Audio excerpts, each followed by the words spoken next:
اعوذ باللہ من الشیطان الرجیم بسم اللہ الرحمن الرحیم۔ ہم سورہ النحل کی آیت 88 پر ہیں۔ الذین کفروا وصدوا عن سبیل اللہ زدناہم عذابا فوق العذاب بما کانوا یفسدون۔ وہ لوگ جنہوں نے کفر کیا اور روکتے رہے دوسروں کو اللہ کے راستے سے، ہم ان کے عذاب پر عذاب کا اضافہ کرتے جائیں گے۔ ہم ان پر عذاب کا اضافہ کرتے جائیں گے اس فساد کے سبب سے جو وہ کرتے تھے۔ الذین کفروا وصدوا عن سبیل اللہ زدناہم عذابا فوق العذاب بما کانوا یفسدون۔ وہ لوگ جنہوں نے کفر کیا اور روکتے رہے دوسروں کو اللہ کے راستے سے، ہم ان کے عذاب پر عذاب کا اضافہ کرتے جائیں گے اس فساد کے سبب جو وہ کرتے تھے۔ یعنی ایسے لوگوں کا عذاب آہستہ آہستہ بڑھتا ہی چلا جائے گا جنہوں نے صرف حق کو جھٹلایا ہی نہیں تھا بلکہ اس کے خلاف سازشیں بھی کرتے رہے تھے اور لوگوں کو ورگلا کر اللہ کے راستے سے روکتے رہے تھے۔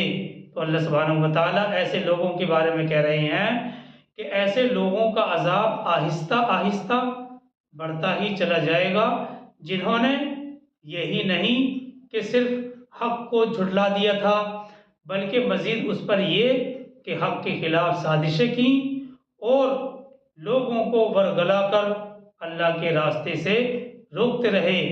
دیکھیے یہاں اس آیت 88 میں عذاب پر عذاب کے اضافے کا ذکر ہے۔ اس کا یہ مطلب بھی مفسرین نے بیان کیا ہے کہ ایک عذاب تو خود ان کے کفر کا، دوسرا عذاب دوسروں کو خدا کے راستے سے روکنے کا ہے۔ اس سلسلے میں مفسرین یہ کہتے ہیں کہ ایک عذاب ان کے خود کفر کرنے کا ہے، یعنی جو انہوں نے کفر کیا اس کا، اور دوسرا عذاب دوسروں کو اللہ کے راستے سے روکنے کا۔ تو یہ آیت 88 تھی۔ آگے چلتے ہیں آیت 89 کی طرف۔ وَيَوْمَ نَبْعَثُ مِن كُلِّ أُمَّةٍ شَهِيدًا عَلَيْهِمْ مِنْ أَنفُسِهِمْ۔ اور ذرا تصور کرو اس دن کا جس دن ہم ہر امت میں کھڑا کریں گے ایک گواہ ان پر، انہی میں سے۔ وَيَوْمَ نَبْعَثُ فِي كُلِّ أُمَّةٍ شَهِيدًا عَلَيْهِمْ مِنْ أَنفُسِهِمْ۔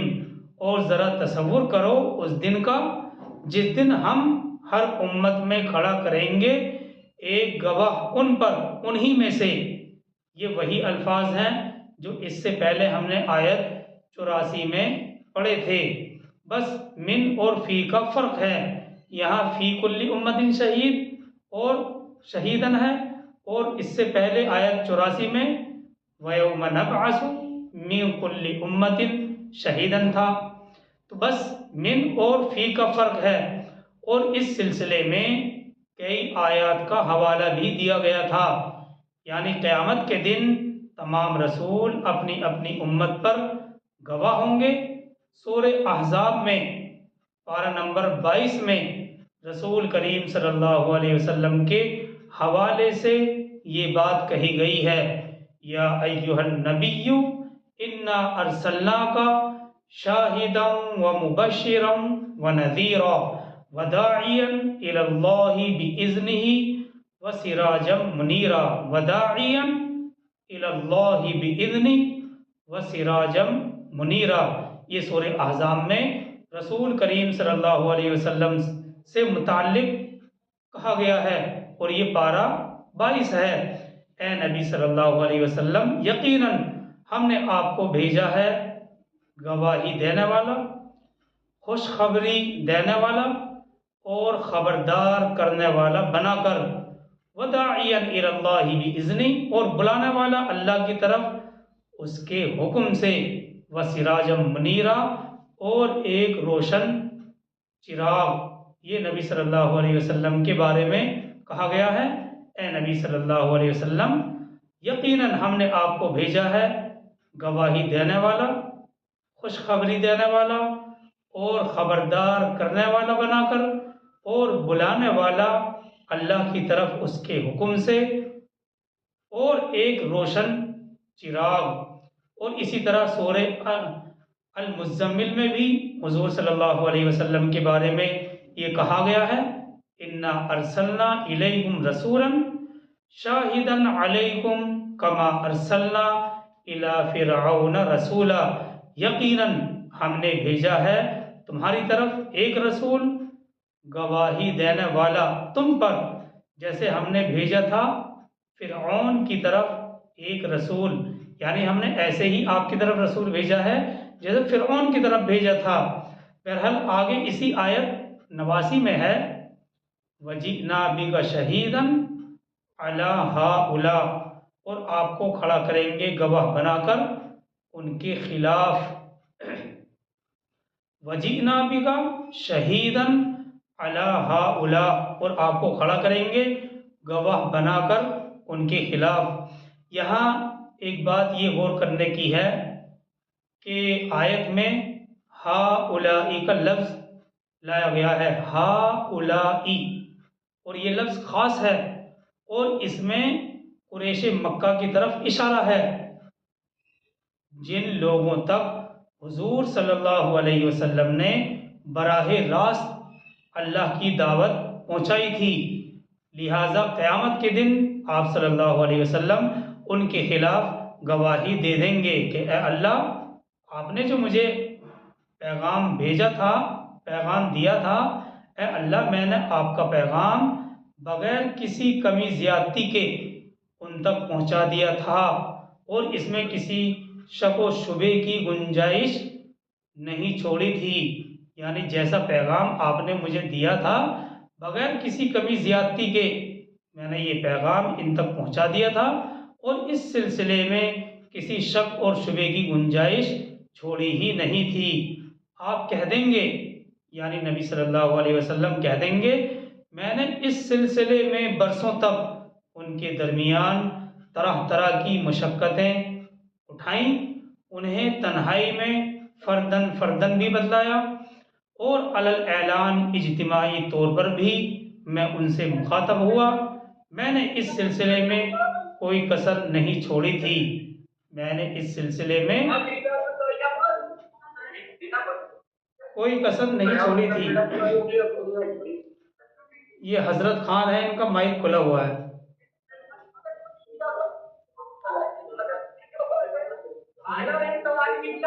یہ حضرت خان ہے، ان کا مائک کھلا ہوا ہے۔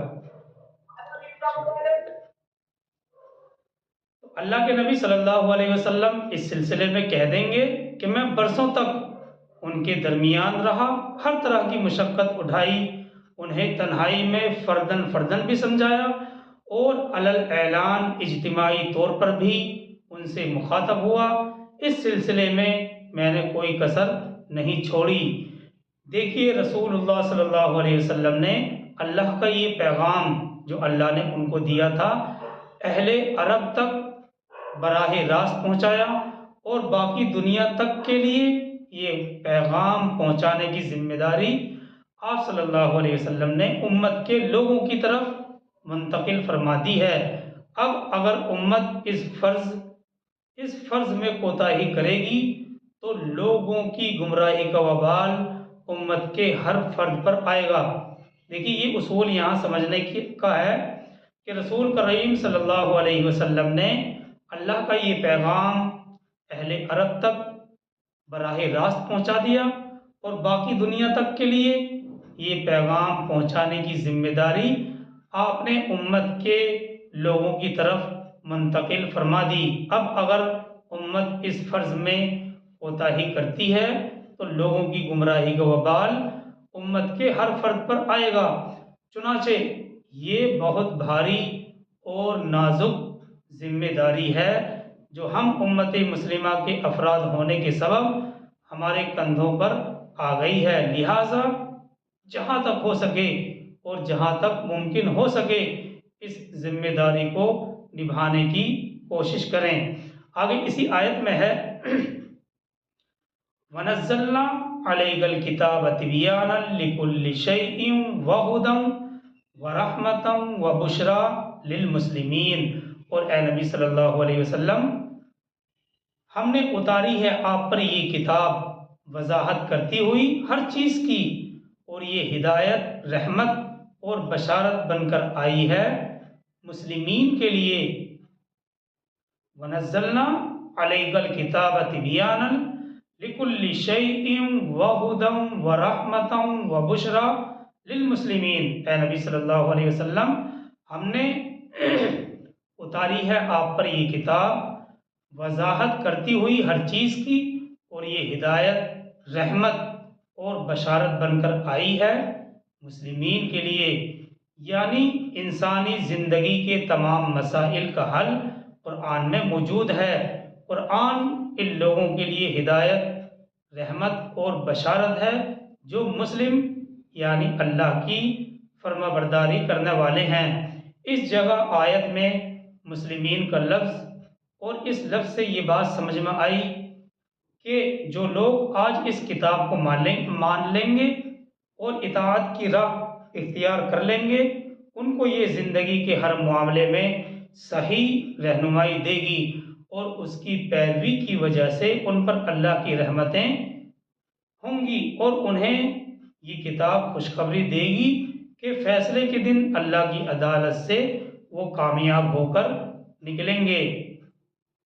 اس جگہ جو مسلمین کا لفظ لایا گیا ہے، یہ اس سے یہ بات سمجھ میں آئی ہے کہ جو لوگ آج اس قرآن کتاب کو مان لیں گے اور اطاعت کی راہ اختیار کر لیں گے، ان کو یہ زندگی کے ہر معاملے میں صحیح رہنمائی دے گی، اور اس کی پیروی کی وجہ سے ان پر اللہ کی رحمتیں ہوں گی، اور انہیں یہ کتاب خوشخبری دے گی کہ فیصلے کے دن اللہ کی عدالت سے وہ کامیاب ہو کر نکلیں گے۔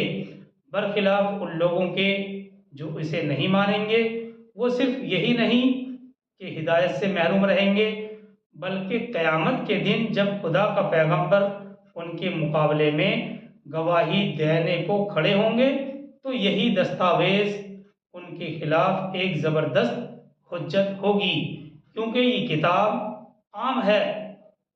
اگر صحیح نظر سے اور دیانتداری کی نظر سے اس کو پڑھا جائے اور سمجھا جائے تو آدمی پھر ہدایت قبول کیے بغیر نہیں رہتا ہے۔ تو یہی قرآن، یہی دستاویز ان کے خلاف ایک زبردست حجت بن جائے گی، کیونکہ پیغمبر یہ ثابت کر دے گا کہ اس نے انہیں وہ چیز پہنچا دی تھی جس میں حق اور باطل کا جو فرق ہے کھل کر سامنے آ گیا تھا۔ جو حق اور باطل کا فرق تھا وہ بالکل روز روشن کی طرح عیاں ہو گیا تھا، دودھ کا دودھ، پانی کا پانی نکھر کر سامنے آ گیا تھا۔ آگے چلتے ہیں آیت 90 کی طرف۔ ان اللہ یأمر بالعدل والإحسان وإیتاء ذی القربى وینہی عن الفحشاء والمنکر والبغی، اور یہ آیت 90 ہے۔ یقیناً ان اللہ یأمر بالعدل والإحسان وإیتاء ذی القربى وینہی عن الفحشاء والمنکر والبغی یعظکم لعلکم تذکرون۔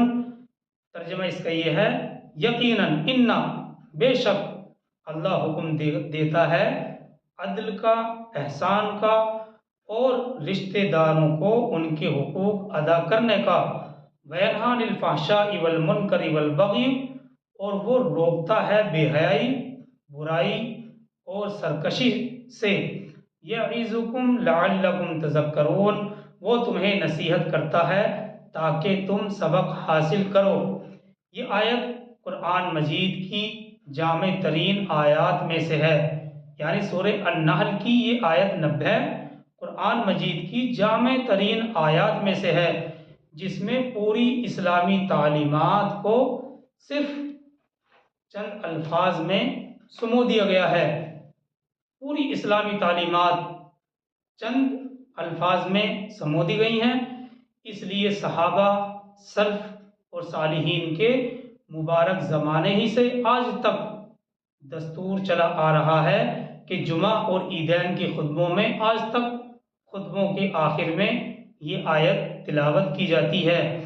ابن کثیر میں ہے، حضرت عبداللہ بن مسعود رضی اللہ تعالیٰ عنہ فرماتے ہیں کہ قرآن کی جامع ترین آیت یہ سورہ نحل کی آیت ہے، اور ابن کثیر نے اس آیت کے تحت حضرت اقسم بن سیفی رضی اللہ تعالیٰ عنہ کا ایک واقعہ بھی نقل کیا ہے، اور کیونکہ اس کی جو سند ہے وہ جید ہے اس لیے ہم اس کو خلاصے کے طور پر بیان کریں گے۔ حضرت اقسم بن سیفی رضی اللہ تعالیٰ عنہ مشہور صحابی ہیں، ان کا یہ واقعہ نقل کیا گیا ہے کہ وہ اس آیت کی بنیاد پر اسلام میں داخل ہوئے تھے، اور انہوں نے اسی آیت سورہ النحل کی آیت 90 کی بنیاد پر اسلام قبول کیا تھا۔ ابن کثیر نے حدیث کے حافظ ابو یعلا مشہور حدیث کے حافظ ہیں، احادیث کے حافظ ہیں، تو ابن کثیر نے حدیث کے حافظ ابو یعلا کی کتاب معرفت الصحابہ میں سند کے ساتھ یہ واقعہ نقل کیا ہے کہ اقسم بن سیفی اپنی قوم کے سردار تھے۔ جب ان کو رسول کریم صلی اللہ علیہ وسلم کی نبوت کی خبر ملی اور اسلام کی اشاعت کا انہوں نے چرچا سنا، تو انہوں نے ارادہ کیا کہ وہ حضور صلی اللہ علیہ وسلم کی خدمت میں حاضر ہوں گے، مگر قوم کے لوگوں نے کہا کہ آپ ہم سب کے سردار ہیں، آپ کا خود جانا مناسب نہیں ہے۔ اقسم نے کہا اچھا تو قبیلے کے 2 آدمی منتخب کر لو جو وہاں جائیں اور حالات کا جائزہ لے کر مجھے بتائیں۔ یہ دونوں قاصد رسول کریم صلی اللہ علیہ وسلم کی خدمت میں حاضر ہوئے اور عرض کیا کہ ہم اقسم بن سیفی کی طرف سے 2 باتیں دریافت کرنے کے لیے آئے ہیں، 2 باتیں معلوم کرنے کے لیے آئے ہیں۔ اقسم کے 2 سوال یہ ہیں، من انت وما انت، آپ کون ہیں اور کیا ہیں؟ ان دونوں قاصدوں نے آ کر نبی صلی اللہ علیہ وسلم سے فرمایا کہ ہم اقسم بن سیفی کی طرف سے 2 باتیں دریافت کرنے کے لیے آئے ہیں۔ اقسم کے 2 سوال یہ ہیں، من انت وما انت، آپ کون ہیں اور کیا ہیں؟ آپ صلی اللہ علیہ وسلم نے ارشاد فرمایا، پہلے سوال کا جواب تو یہ ہے کہ میں محمد بن عبداللہ ہوں، یعنی میرے والد محترم کا نام عبداللہ ہے، میں محمد بن عبداللہ ہوں، میرا نام محمد اور میرے والد کا نام عبداللہ ہے۔ اور دوسرے سوال کا جواب یہ ہے، اللہ کے نبی صلی اللہ علیہ وسلم نے فرمایا کہ میں اللہ کا بندہ اور اس کا رسول ہوں۔ اس کے بعد آپ نے سورہ نحل کی یہی آیت ان کے سامنے تلاوت فرمائی، ان اللہ یأمر بالعدل والإحسان وإیتاء ذی القربى وینہی عن الفحشاء والمنکر والبغی یعظکم لعلکم تذکرون۔ ان دونوں قاصدوں نے درخواست کی کہ یہ جملے ہمیں پھر سنائیں۔ آپ اس آیت کی تلاوت کرتے رہے یہاں تک کہ ان قاصدوں کو یہ آیت یاد ہو گئی۔ قاصد واپس اقسم بن سیفی کے پاس آئے اور بتایا کہ ہم نے پہلے سوال میں یہ چاہا تھا کہ آپ کا نسب معلوم کریں، مگر آپ نے اس پر زیادہ توجہ نہیں دی، صرف باپ کا نام بتلا دینے پر اکتفا کیا۔ مگر جب ہم نے دوسرے لوگوں سے آپ کے نسب کی تحقیق کی، آپ کے نسب کے بارے میں جو شجرہ نسب ہے اس کے بارے میں تحقیق کی، تو معلوم ہوا وہ تو بڑے عالی نسب شریف ہیں۔ اور پھر بتلایا کہ حضرت محمد صلی اللہ علیہ وسلم نے ہمیں کچھ کلمات بھی سکھلائے ہیں، وہ ہم بیان کرتے ہیں۔ چنانچہ ان قاصدوں نے آیت مذکورہ یعنی سورہ النحل کی یہی آیت 90 اقسم بن سیفی کو سنائی۔ آیت سنتے ہی اقسم نے کہا اس سے معلوم ہوتا ہے کہ وہ مکارم اخلاق کی ہدایت کرتے ہیں۔ اس آیت کو سمجھ کر بے ساختہ اس کی زبان سے یہ بات نکلی کہ اس آیت سے معلوم ہوتا ہے، یہ جملے جو آپ کو سکھلائے ہیں انہوں نے، ان سے معلوم ہوتا ہے کہ وہ مکارم اخلاق کی ہدایت کرتے ہیں اور برے اخلاق سے روکتے ہیں۔ تم سب ان کے دین میں جلد سے جلد داخل ہو جاؤ تاکہ تم دوسرے لوگوں سے مقدم اور آگے رہو، تمہیں ان کا تابع نہ ہونا پڑے، پیچھے تابع بن کر نہ رہو۔ اور اسی آیت سے متعلق حضرت عثمان بن مظعون کا واقعہ بھی ہے، اور ان کے دل میں بھی اسی آیت کی بنا پر اسلام مستحکم ہوا۔ انہوں نے اسلام قبول کر لیا تھا، لیکن اسلام کی حقانیت اور سچائی ان کے دل میں مستحکم نہیں ہوئی تھی، لیکن وہ اچانک نبی صلی اللہ علیہ وسلم کے ساتھ تھے اور یہ آیت اللہ کے نبی صلی اللہ علیہ وسلم کی زبانی سنی تو کہتے ہیں کہ اسی وقت میرے دل کے اندر ایمان اور اسلام مستحکم ہو گیا تھا۔ دیکھیے، ابن کثیر نے اس واقعے کو نقل کر کے کہتے ہیں کہ اسناد اس کی جید ہے، اور جب رسول کریم صلی اللہ علیہ وسلم نے یہ آیت یعنی سورہ النحل کی آیت 90 ولید بن مغیرہ کے سامنے تلاوت فرمائی تو اس کا اثر یہ تھا جو اس نے اپنی قریش قوم کے سامنے بیان کیا تھا۔ اس کا اردو ترجمہ ہم کر رہے ہیں۔ خدا کی قسم، اس کلام میں ایک خاص حلاوت ہے، اس کلام کے اندر ایک خاص مٹھاس ہے، اور اس کے اوپر ایک خاص رونق اور نور ہے۔